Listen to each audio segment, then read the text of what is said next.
Last Monday, the 40 days of stairs, 5 days to go.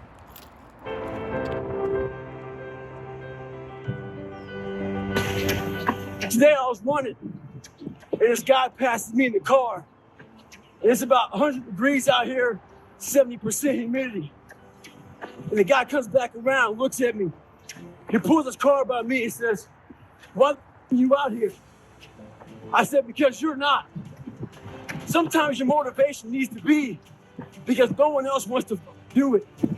We need doctors. We need lawyers. We need dentists. We need teachers. We also need savages.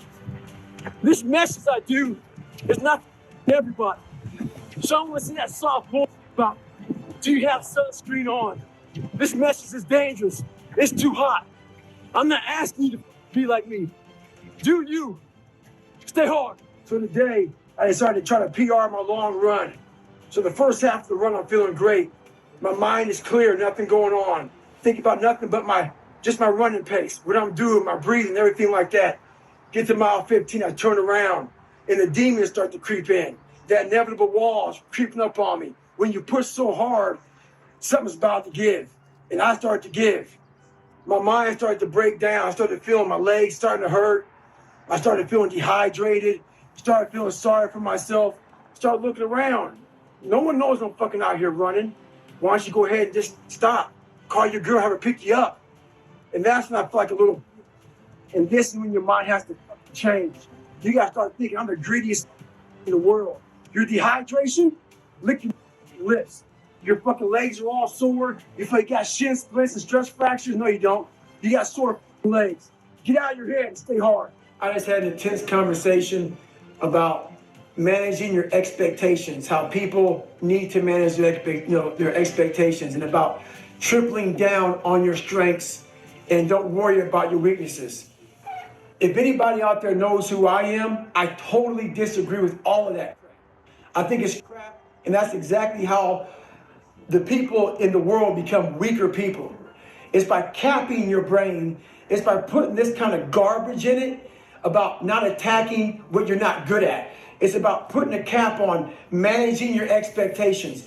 If I lived that way, if I had any kind of thought process like managing expectations, I would be a 400-pound man by now, working some job that made no money, and I would never know my capabilities. I would never have become a Navy SEAL. I never took Ranger School. All these things I did. I believe in winning the battle against yourself. People say, why do you say that? Because there's a lot of things you can control. When you wake up, I talk about making your bed. Make your bed. Make sure your house is clean. Make sure you get your breakfast. Make sure you shower, shave. Whatever you're doing, control that. Don't hit the snooze button. All these things are very important. That's been told a lot of times. Why don't you hit this snooze button? Because you wake up already failing. You're already behind the power curve. So what happens when you hit the snooze button? You may not make your bed. You may not do your hair the way you want it. You may not pick the right clothes out in the morning time. And I go back to this real quick. Remember how you had a job interview for a job? We've had several of them in our lives. What did you do the night before that job, weeks before the job interview, when you knew you had it? You prepared you had a bowl out for your oatmeal, your cereal, whatever you had in the morning time. Your coffee cup was out. Your clothes were laid out. You studied, you rehearsed, you were ready. You brought your best self. You were going to war with yourself because you wanted that interviewer to see your best self. You won. You got the job. After a few months in that job, you look around, I got the job. You start to back off. The clothes aren't out. You're not ready. You're hitting the snooze button. You don't get up on time anymore. You realize that you can still have this job and not be your best self. The interview you is gone. Your job is gone. You have your job, but the interview you is gone. So winning the battle in the morning time is just that. It's that you wake up in the morning time and you own all this stuff, because once you leave your house, the world then gets at you. And that's why I believe in not getting up in the morning time and checking your phone immediately. Everybody does that. They get up, the first thing they do is grab their phone, look at the phone. Maybe bad news on there. So how's your day start off? I don't go to the gym. I don't make my bed. You're caught up now on that phone. That's how your day starts. You lost control. So once you win that battle in the morning time, then once you go out, now you've won. You go outside your house, you may lose your job, you may have a bad hit, but you won something. So you're going into battle having already won something, having already won. So then if you hit the snooze button, you go out, you just defeated already. You're behind the power curve. Now you've won something. You feel better about yourself. So now you're able to take these hits along the way. Yeah. So that's the mindset that I think it's important to bring with you every day you go, everywhere you go in life. Win what you can. My biggest advice to give everybody in the world is, like I say, we live in an external world. Everything is you got to see it, touch it. It's external. If you can, for the rest of your life, live inside of yourself. Stop listening to people who are calling you fat, gay, transsexual, nigger. Everything that is makes no sense. All these insecure people putting their insecurities on you, you got to flush it out. You got to just be whoever the hell God or whatever the hell you believe in. If you believe in nothing but yourself, I don't care what it is. You got to take everything and throw it away. You have to believe in one thing, and that is yourself. And I'm not saying don't believe in God or what you believe in, but right now, for you to find greatness in yourself, you're not going to find it by looking in a book or by even hearing me. I may give you the spark, but you've got to go inside yourself to find it. And that means you got to be quiet. Shut the fuck up, go in a room, stop talking, search your soul, search your mind, search your abilities, and you'll find it. But if you're not looking for it, you won't find it. So you got to go start your journey. And the journey starts with you finding, why the hell am I here on this planet Earth? Why am I here?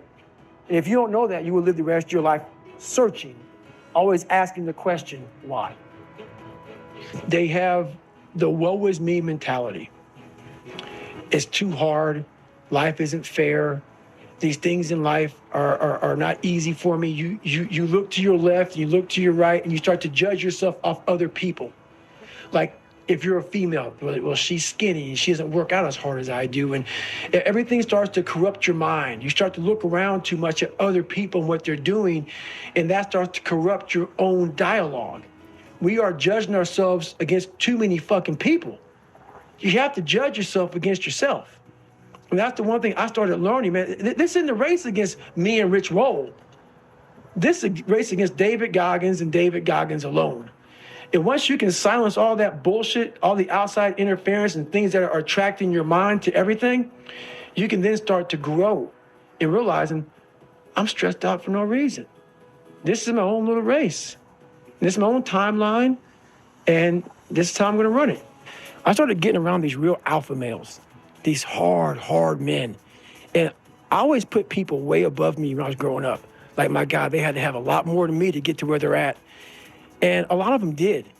But once you get around the best of the best of the best people, you can kind of start breaking them down and realizing, man, you're just as fucked up as me. Like we all have, but all you did was you hit it better.